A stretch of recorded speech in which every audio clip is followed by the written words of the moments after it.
ఈ రోజు నీకు ఒక మాట చెప్తున్నాడు, అదేంటంటే నువ్వు ఏ విధమైన బలహీనతలో ఉన్నావు. నీ కన్ను నిన్ను అభ్యంతరపరుస్తుందా?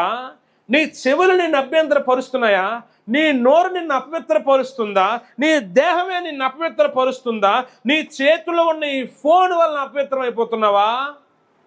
ఒంటరిగా ఉన్నప్పుడు ఆలోచన వలన అపవిత్రం అయిపోతున్నావా? అనుభవించి చెప్తున్నాను, ఉపవాసం ఉండి ఆ బలహీనత మీద ప్రార్థన అనే దాడి చెయ్యి. ప్రార్థన అని దాడి చేయి.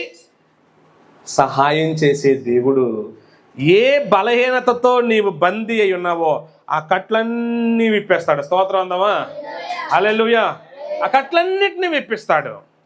మీకు ఒక మాట చెప్తాను. బంధించి 3 యవనస్తుల్ని అగ్నిలో వేశారు. రాజు చూస్తున్నప్పుడు ఎలా ఉన్నారు? బంధకాలు లేక అగ్నిలో తిరుగుతున్నారు. ఈ మాట మీకు ఎందుకు చెప్పానో తెలుసా? నీ దేవుడు బంధకాలను తెంచే దేవుడు. నీ దేవుడు నీ బలహీనతల నుంచి నిన్ను తప్పించే దేవుడు. నీ దేవుడు సాతానుకు సంబంధించిన ఏ ఛాయలోనూ నువ్వు ఉండకూడదని కోరుకుంటున్నవాడు.